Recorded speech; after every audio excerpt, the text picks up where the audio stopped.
वार्ता का ये दौर भी नहीं बढ़ा सुलह की ओर। सरकार अड़िग, किसान भी अड़े। आंदोलन की पवित्रता नष्ट हो जाती है तो निर्णय नहीं होता, और मुझे लगता है कि वार्ता के दौर में मर्यादाओं का तो पालन हुआ, लेकिन किसान के हक में वार्ता का मार्ग प्रशस्त हो, इस भाव का सर्वदा अभाव था। इसलिए वार्ता निर्णय तक नहीं पहुंच सकी। हमारी मांगे थी वो सरकार ने आज उनको जो है वो नहीं माना है, तो बात समाप्त हो गई है और आगे तो 26 के बाद ये होगा जो भी। देखिए, मीटिंग के अंदर जो मंत्री महोदय 15 मिनट हमसे बात करते रहे, उसमें जो हमने प्रस्ताव को ठुकरा दिया था वो बात रखी गई। मंत्री महोदय ने कहा कि आप जो है वो प्रस्ताव के ऊपर दोबारा बात कर लीजिए, मैं भी करके आता हूं। 3-3.5 घंटे मंत्री महोदय आए नहीं, ये किसान आगू का अपमान है। 26 जनवरी को दिल्ली में किसानों का ट्रैक्टर मार्च।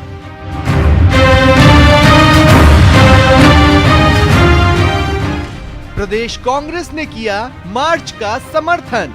अपना समर्थन उन किसानों को देने के लिए और किसानों की मांग मनवाने के लिए, मोदी सरकार के नाक में नकेल डालने के लिए प्रदेश का किसान भी ट्रैक्टरों के साथ में वहां पर 26 जनवरी को 25 को जाएगा और 26 को दिल्ली में कूच करेगा। ये किसानों की भावना थी, तो मैंने किसानों से प्रदेश कांग्रेस कमेटी के अध्यक्ष के नाते मैं आह्वान करता हूं।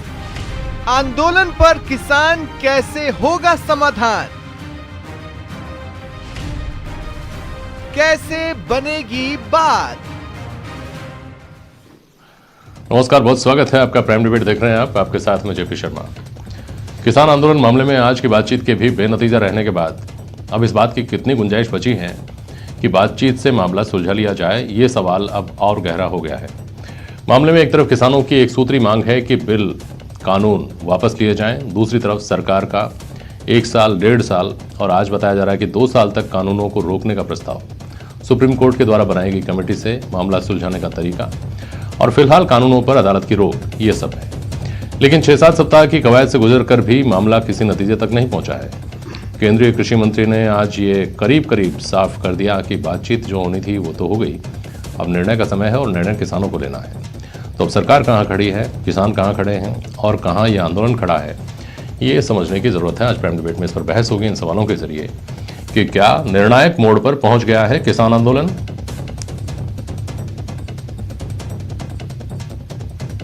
क्या अब भी बातचीत से, नेगोशिएशन से हल निकालने की कोई संभावना बची है।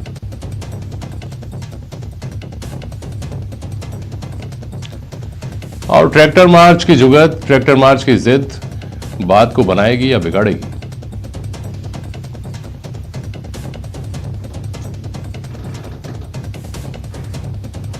हमारे साथ अमित गोयल साहब हैं, भारतीय जनता पार्टी के प्रवक्ता, कांग्रेस प्रवक्ता आरसी चौधरी साहब हैं और वरिष्ठ पत्रकार एसपी मित्तल साहब हमारे साथ हैं। बहुत स्वागत है आप सभी का। सॉरी, अपने राजनीतिक मित्रों के पास जाने से पहले मित्तल साहब आपके पास आ रहा हूं। अभी तक की जो बातचीत थी उसमें जो टोन थी दोनों तरफ वो थोड़ी अलग अलग तरह की थी। किसानों का तो हालांकि पहले दिन से स्टैंड है, वही स्टैंड आज भी है। अब ऐसा लग रहा है जब सरकार ने कहा कि हम अधिकतम जो कर सकते थे वो कर चुके, जो ज़्यादा से ज़्यादा दिया जा सकता था वो दिया जा चुका, अब किसान फैसला लें। इससे क्या लगता है कि ये मामला अपने निर्णायक पड़ाव तक पहुंच गया है? जी भी आपने आज बहुत महत्वपूर्ण बात कही है। मैंने भी ये देखा चैनलों पे, जब ये वार्ता बेनतीजा हुई तो मैंने पहली बार इस बात का महसूस किया कि जो केंद्रीय कृषि मंत्री, अब तक मुझे लगता है कि जो बड़ा हर वार्ता के बाद में कृषि मंत्री जी का बयान बहुत ही सकारात्मक और बहुत ही अच्छा सा एक माहौल में आता था, लेकिन शायद आज मुझे पहली बार देखने को मिला जब उनके रुख में थोड़ी तल्खी थी। उन्होंने इस बात को कहा कि ये जो किसानों के कंधे का इस्तेमाल हो रहा है, तो जिस तरीके से आज पहली बार कृषि मंत्री ने इस बात को कहा है, तो मुझे लगता है कि शायद सरकार जो है वो वार्ता वाला जो है पैनल वो छोड़ना चाहती है और अब शायद किसी एक्शन के मोड में आना चाहती है। और आज हमने देखा कि इससे पहले जब कृषि मंत्री ने अपनी वार्ता शुरू करी तो उससे पहले वो केंद्रीय गृह मंत्री अमित शाह से मिले। हम सब जानते हैं कि केंद्रीय गृह मंत्री जी अमित शाह से मिलने का मतलब है लॉ ऑर्डर के ऊपर भी विचार करना। तो जिस तरीके से 26 मार्च का ये कहा गया कि ट्रैक्टर मार्च निकाला जाएगा और अब किसान कह रहे हैं कि हम लाखों की संख्या में दिल्ली में आएंगे और मार्च निकालेंगे, तो ऐसी स्थिति में दिल्ली में कानून व्यवस्था की स्थिति 26 जनवरी को क्या रहे, इसको देखते हुए मुझे लगता है कि आज कृषि मंत्री का जो बयान है वो अपने आप में बहुत महत्वपूर्ण बात है। और जहां तक 1.5 साल और 2 साल की बात है, जेपी जी मैं बताना चाहता हूं कि जब किसानों यूनियन के प्रतिनिधियों ने सुप्रीम कोर्ट के स्टे को भी स्वीकार नहीं किया, सुप्रीम कोर्ट ने कहा था कि हम इसको स्टे कर रहे हैं, तो उसके बाद और एक कमेटी भी बनाई, लेकिन जब सुप्रीम कोर्ट की बात को शायद नहीं माना, तब ये जो प्रस्ताव था ये तो मानने का सवाल ही नहीं उठता। अब किसानों ने भी 2 टूक शब्दों में कह दिया है कि वो क्या नाम से कृषि कानून वापस ले, और सरकार ने बिल्कुल साफ कहा है, सरकार लगातार इस बात को कह रही है कि ये जो दिल्ली को घेर के जो लोग किसान बैठे हैं वो देश भर के किसानों का प्रतिनिधित्व नहीं करते हैं। तो इसमें एक महत्वपूर्ण बात ये भी है कि क्या जो लोग दिल्ली के बाहर बैठे हुए हैं उनकी बात को मानते हुए कृषि कानूनों को रद्द कर दिया जाए।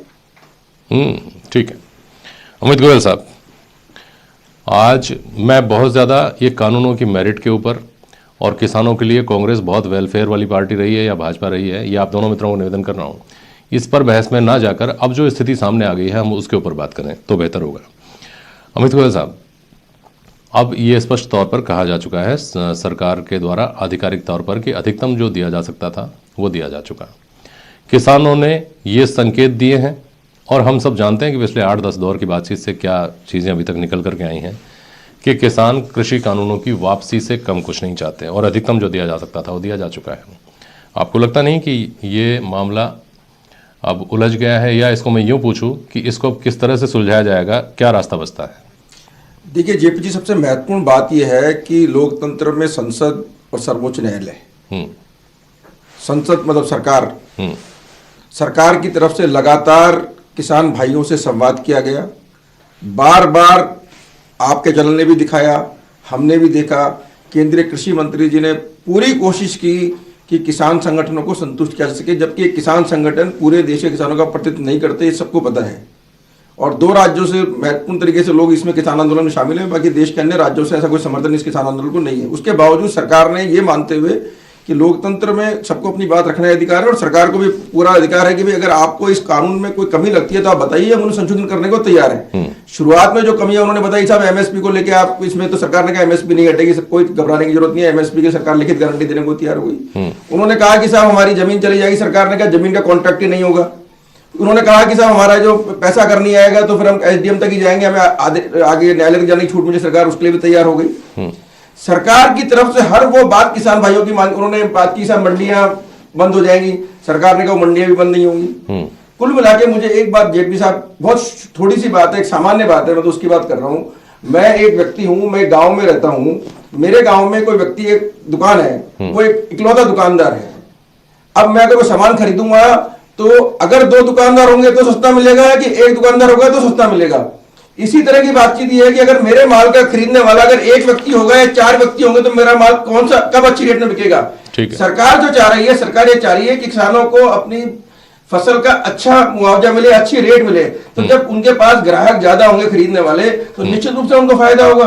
तो ये एक सामान्य सी बात है, उसके लिए सरकार पूरी तरह से चाह रही है कि देश के सभी छोटे छोटे किसानों को इसका लाभ मिले। अब ये समझ नहीं आता। अमित जी सुनिए एक मिनट, आप सही कह रहे हैं, लेकिन मूल प्रश्न ही मेरा, मूल निवेदन ही मेरा आपसे ये था कि हम इसकी मेरिट में नहीं जाएं। आप और मैं बैठकर जो तर्क दे और ले रहे हैं वो तर्क तो केंद्रीय कृषि मंत्री और किसान संगठन आपस में 8 दौर 10 दौर की बातचीत में यही किया होगा उन्होंने, लेकिन किसानों के समझ में नहीं आया आपके शब्दों में। और किसान ये कह रहे हैं कि हम समझने को तैयार नहीं है, हम हमारा हित अहित जानते हैं। अब 2 बातें हैं जो मैं पूछना चाह रहा हूँ आपसे। पहला तरीका आपके सरकार के सामने ये दिखाई देता है कि सरकार बलपूर्वक इस आंदोलन को समाप्त करे, इनकी परवाह नहीं करे, किसानों को जिस तरीके से भी मार्च करने से रोका जा सके रोके और इस आंदोलन को समाप्त करें। दूसरा तरीका जो आप लोग अब जोर देकर कह रहे हैं कि ये पूरे देश के किसानों का आंदोलन नहीं है, ये सिर्फ 2 राज्यों के किसानों का मोटे तौर पर आंदोलन है। आप दूसरी थ्योरी के ऊपर फोकस करें और देश के किसानों को ये मैसेज दें कि ये पर्टिकुलर एक किसान फ्रेटर्निटी, किसानों में भी एक किसानों का वर्ग था, वो ये चाह रहा था, वो हमने नहीं माना है। लेकिन ये चुनौती कितनी बड़ी है अमित गोयल साहब? देखिए मैं एक बात कहना चाहता हूँ, निश्चित रूप से चुनौती है, क्योंकि ये जो लोग आंदोलन कर रहे हैं इसमें ऐसा तो हम ये कह नहीं सकते हैं कि भाई ये लोग ऐसे लोग हैं जो देश के बाहर के लोग हैं, हमारे देश के लोग हैं। अब ये बरगलाए हुए हैं, गुमराह हैं, समझना नहीं चाहते, राजनीतिक शक्तियां इनको पीछे से समर्थन दे रही हैं। बहुत सारी ऐसी स्थितियां हैं, ये सब हमसे भी नहीं छिपी हैं या आपसे भी नहीं छिपी हैं। और ये भी देश का हर किसान जानता है, राजस्थान में हमारी कांग्रेस की गवर्नमेंट है, हमारे मुख्यमंत्री जी ने आंदोलन किया कि धरना देंगे हम। धरने में कितने लोग थे? 1000 लोग भी नहीं थे। पूरी सरकार जिस धरने में हो, उस धरने में 1000 लोग भी शामिल नहीं हुए किसानों में। तो कोई समर्थन इस देश में कहीं, पूरे देश में कहीं से भी इस आंदोलन को समर्थन नहीं है। 2 राज्यों में किसान है। अब ऐसी स्थिति में सरकार अगर कानून ला रही है जिससे देश के हर किसान का फायदा होगा, उस समय पर ऐसी स्थिति बन रही है कि कुछ विशेष लोग, कुछ विशेष किसान या कुछ बड़े किसान या जागीरदार किसान इस कानून को रोकना चाहते हैं। तो ऐसी हरदर्मिता लोकतंत्र में ठीक नहीं है। सरकार जब बार बार आप संवाद कर रही है तो आपको बड़ा दिल रखना पड़ेगा। आपको सुप्रीम कोर्ट पे भरोसा नहीं है, आपको संसद पे भरोसा नहीं, किस पे भरोसा करेंगे आप सुप्रीम कोर्ट कमेटी के सामने जाना नहीं चाहते? क्यों जाना नहीं चाहते? क्योंकि आपको पता है कि आपको कहने कुछ है ही नहीं ना। आप एक कारण तो बताओ कि सरकार इस कानून को वापस ले। कारण नहीं है, बस वापस ले लो। ये हरदर्मिता है और लोकतंत्र में उचित नहीं है। ठीक है चौधरी साहब, आज खुलकर ये प्रहार किया गया, ये आरोप लगाए गए कि वो कुछ जो लोग हैं वो कंधे पर बंदूक रखकर किसानों के चला रहे हैं। कुछ लोग हम जानते हैं, आप भी जानते हैं किसके बारे में कहा जा रहा है। पहले दिन से भाजपा कह रही है कि कांग्रेस अपना जनाधार बढ़ाने के लिए किसान आंदोलन के मौके का इस्तेमाल कर रही है। चौधरी साहब, जून की मध्य रात्रि को जब ये अध्यादेश के माध्यम से 3 काले कानून लाए गए थे इस देश के अंदर, देश के अलग अलग कोने में, तब से लेके आज तक किसान आंदोलित है। लेकिन चंद जो मीडिया जो इन्हीं औद्योगिक घरानों के बल पे पलता है, उसने कभी इस मुद्दे को प्राथमिकता के तौर पे रखा ही नहीं। एक मिनट अमित जी, चौधरी साहब, मैं आपसे क्रॉस क्वेश्चन करूंगा। रुकिए एक मिनट। आप मीडिया पर सवाल उठा रहे हैं, मेरा सवाल तो ले लीजिए सर। काउंटर क्वेश्चन तो करूंगा ना एक साथ। आप बहुत सारी बातें बोलेंगे, मैं भूल जाऊंगा। आप मीडिया के ऊपर सवाल उठा रहे हैं, चंद मीडिया संस्थानों के ऊपर। सोशल मीडिया तो है, बाकी सारी चीजें तो हैं। और मीडिया कम से कम खबर नहीं छापे, आंदोलन करने से तो नहीं रोक सकता किसी को, सड़कों पर आने से तो नहीं रोक सकता, ट्विटर पर ट्रेंड करने से तो नहीं रोक सकता। अगर आप ये करें कि मीडिया की वजह से आंदोलन नहीं उठ पाया, तो अब कैसे आ गया? दिसंबर में क्या हो गया था? मीडिया बदल गया? आपके मेरे को पूरे प्रश्न याद रहेंगे, मैं 10 के प्रश्नों के याद रखूंगा, 10 के 10 के जवाब दूंगा। मैं ये कहना चाह रहा हूं कि आज इस देश ने देखा है कि किस प्रकार मीडिया जो सैनिकों की शहादत के बदौलत सरकार के साथ में खड़ा होकर इस देश के अंदर जनमानस को प्रभावित करने का जो प्रयास करते हैं, वो मीडिया जो उनके बेटों की शहादत के लिए नहीं खड़ा हो सकता, वो आज किस प्रकार से अन्नदाता के साथ में खड़ा होगा। मैं साधुवाद करना चाहता हूं आपके वक्तव्य का कि आज किसान का जो चैनल, इन्होंने जो किसान मोर्चे का जो चैनल बनाया, उससे 10 दिनों के अंदर कितने वहां पे उसके सब्सक्राइबर बने। सोशल मीडिया ने इस पूरे देश को आवाज दी। 9 अगस्त का दिन नहीं भूलना चाहिए कि इस देश के 600 से ज्यादा जिलों के अंदर 1.5 करोड़ से ज्यादा किसानों ने कागजों के अंदर गिरफ्तारियां दी थी। लेकिन इस देश के अंदर जो चंद क्रोनी कैपिटलिस्ट हैं, वो इस देश के 25 लाख करोड़ के कारोबार पे कब्जा करना चाहते हैं। ये इसका मंशा है और सरकार की मजबूरी है। लेकिन ये किसान की फसल का और आने वाली नस्ल का, जो उसके आने वाली पीढ़ियां है, उसके पेट का सवाल है। लेकिन सरकार के लिए पूंजीपतियों की प्रति वो हमदर्दी या उसके प्रति जवाबदेही का उनके लिए ये मुद्दा है।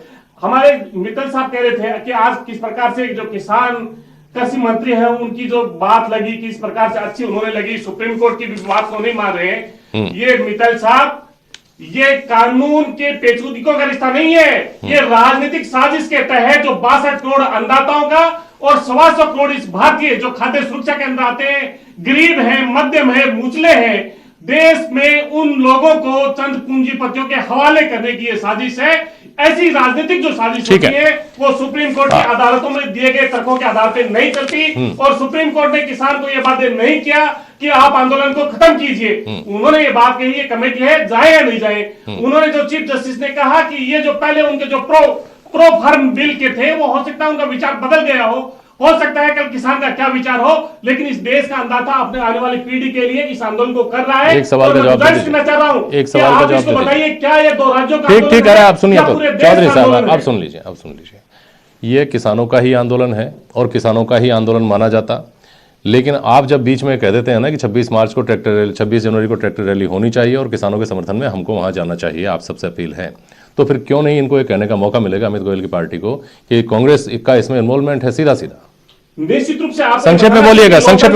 जिस प्रकार से मीडिया की भूमिका है, वैसे ही लोकतंत्र के अंदर विपक्ष के विहीन क्या लोकतंत्र हो सकता है? सरकारें जहां पे है, जहां पे राजशाही है, जहां पे तानाशाही है, जहां पे विपक्ष की आवाज नहीं होती, जनता की आवाज को नहीं सुना जाता, अगर कांग्रेस पार्टी विपक्ष का दायित्व करती है, अगर लोकतंत्र का निर्वहन करती है, तो निश्चित रूप से करेगी। हमने संसद से लेकर सड़क तक इस लड़ाई को लड़ा है, किसानों के साथ कंधे से कंधा लगा के खड़े हैं, किसानों के आने वाली जो पीढ़ी का जो भविष्य है, और देश का अन्नदाता तिरंगा लेके अगर यात्रा निकालता तो इस देश के 130 करोड़ लोग हक रखते हैं। ठीक है चौधरी, अपने घर पे तिरंगा लगाए, चौधरी जी आप सुनिए ना, यात्रा करें, अरे चौधरी जी समय कम है ना, आपका पॉइंट वैलिड है, ये और वैलिड लगता अगर आपके मैनिफेस्टो में ये नहीं कहा जाता कि हम एपीएमसी का एक्ट में बदलाव लाएंगे और निजी मंडियों को छूट देंगे। खैर अमित गोयल जो कहना चाह रहे हैं संक्षेप में बोलिएगा, और मेरा आप दोनों से गुजारिश है कि समय बहुत कम बचा हुआ है, आपस में उलझेगा मत, बोलिए। देखिए मैं आपको बिल्कुल, आपने वही पॉइंट रेस किया जो मैं कहना चाहता हूँ। आज किसान आंदोलन के नाम पर देश को जलाना चाहते हैं ये लोग, संसद की गरिमा को तार-तार करना चाहते हैं। बोलिए मत बीच में आप, संसद की गरिमा को तार-तार कर रहे हैं, सर्वोच्च न्यायालय की गरिमा को तार-तार कर रहे हैं, और इनका एक ही उद्देश्य है कि सरकार को बदनाम करें, चाहे देश को जलाना है और चाहे पाकिस्तान से समर्थन करना है। ये ऐसे लोग हैं, ये कभी खालिस्तानी बोलते हैं, कभी किसानों के समर्थन नहीं है, ये खाली के समर्थन नहीं है, देश को जलाना चाहते हैं, सरकार के अब एक मिनट सुनिए, अब चौधरी जी सुनिए, मित्तल साहब, अरे सुनिए अब आप सुनिए, एसपी मित्तल साहब, गोयल साहब,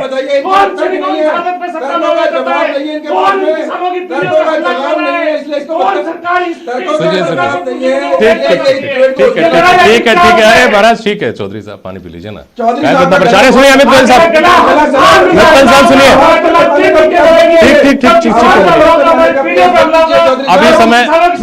अभी डिबेट का समय है, चीखने की जरूरत ही नहीं है, सबकी आवाज सुननी है भाई, सबकी बात सुननी है ना। सुनिए एक मिनट चौधरी साहब, मित्तल साहब, चौधरी साहब कह रहे हैं चीख कर बोलेंगे, ये एक प्रतीकात्मक रूप से हम इस बात को लेते हैं। कांग्रेस इस मामले में जितना जोरदार हमलावर हो सकती है उतना जोरदार तरीके से हमलावर है। अब मुझे दो बातें बताइए चौधरी साहब, मित्तल साहब, आपको आवाज आ रही है ना मित्तल साहब मेरी? नहीं, मुझे शक हुआ कहीं चौधरी जी की आवाज इतनी तेज थी कि मेरी आवाज दब तो नहीं गई उसमें।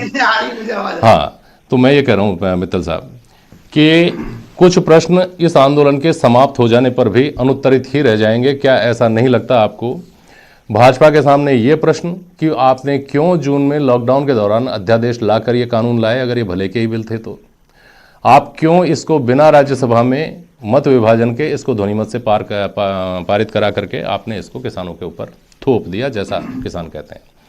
भाजपा के सामने ये प्रश्न अनुत्तरित रहेंगे मुझे लगता है, और कांग्रेस इस बात का जवाब कभी नहीं दे पाएगी कि उसी के मैनिफेस्टो में जो मांग थी, जो घोषणा थी, उसको अगर इस सरकार ने पूरा कर दिया है तो वो इसका विरोध कैसे कर सकती है। मित्तल साहब जी, सबसे पहले तो मैं चौधरी साहब ने जो मुझे कहा, मैं उस संदर्भ में कहना चाहता हूं कि मैं भी मतलब अपने न्यूज 18 पर कई बार चौधरी साहब के साथ इस बहस में आया हूं, और चौधरी साहब ने अपनी बात में हमेशा अच्छे से कही है। तो ये मीडिया पे जो बार बार आरोप लगाते हैं कि मीडिया हमारी बात नहीं करता, किसानों की बात नहीं करता, तो चौधरी साहब बताएं कि कब आपने इनको अपनी बात कहने से रोका?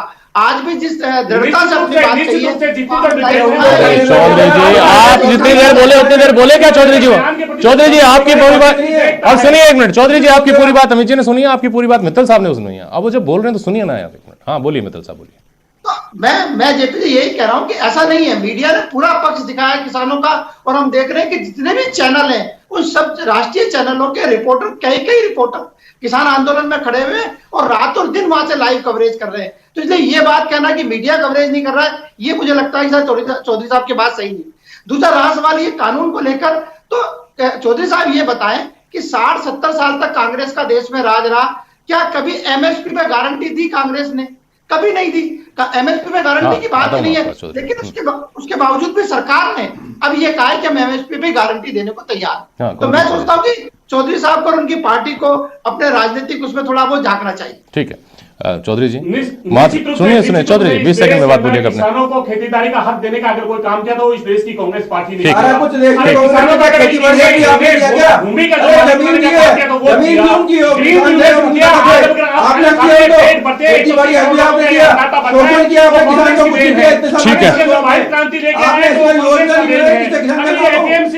मेरे साथियों की आवाज म्यूट करिए भाई, समय हो गया है।